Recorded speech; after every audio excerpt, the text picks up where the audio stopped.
brother, brother, oh brother of mine, I wish you could be erased from all of time. I wish your traces could be gone from all places, that evil itself could take you away and leave me alone on this very day.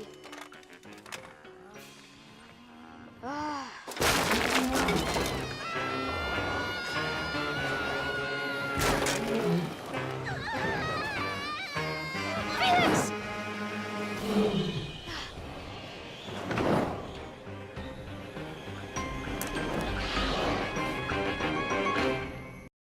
Little brothers are the worst, right? Annoying, loud, always want to play with your gadgets, and most of the time, they wind up breaking them.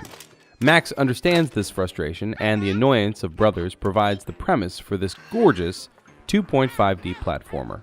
It's a little hard to connect with Max and his intentions from the outset, because his actions are really harsh in the grand scheme of things. Little did we expect to die so much in this game. Seriously, we weren't even past the first world, and there was a sequence where we died at least 10 times by being chased by a giant troll. Sadly, it usually wasn't due to the game's natural difficulty, but rather its wonky controls. We're not even talking about the marker yet. Oh, the marker. But I digress. Platforming gets increasingly more difficult and requires you to be completely precise to avoid death. It's not all bad though. There are definitely bits of genuine fun despite dying so frequently. Even though we felt the game was cheap at times, it didn't discourage us from advancing further, thanks to some pretty good level design. Now, about that magic marker. Add the magic marker to the mix and you have a whole slew of new problems. Max's first game allowed for some crazy creativity, but that was because it was on devices that allowed direct control of the marker. Touch screens and even the Wii remote allowed players to draw out various shapes to help solve puzzles.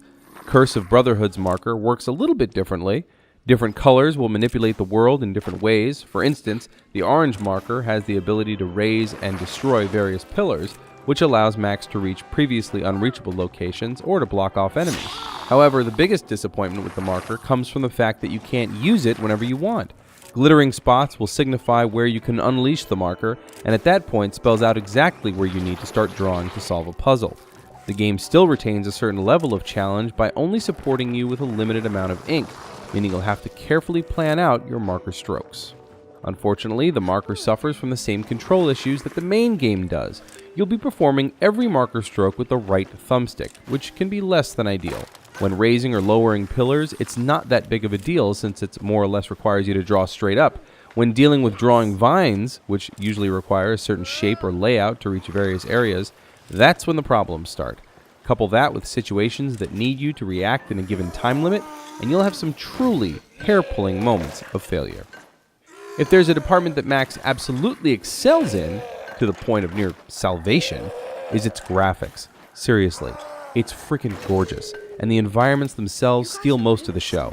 The attention to detail coupled with the brilliant lighting make it look like an interactive Pixar movie. The game's soundtrack is also appropriately dramatic in the right moments, though it's not one you'll be immediately wanting to buy on iTunes shortly after you're done playing.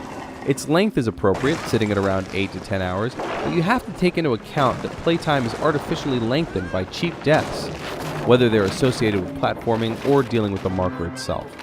It's hard to recommend Max: The Curse of Brotherhood to fans of platformers, since the game presents such infuriating mechanics. We're giving Max: The Curse of Brotherhood a 5.5. It's got gorgeous visuals, and it's some fun, occasionally, and it's also got some great level design. For the latest in gaming news, reviews, tips, cheats, and more, go to GameZone.com.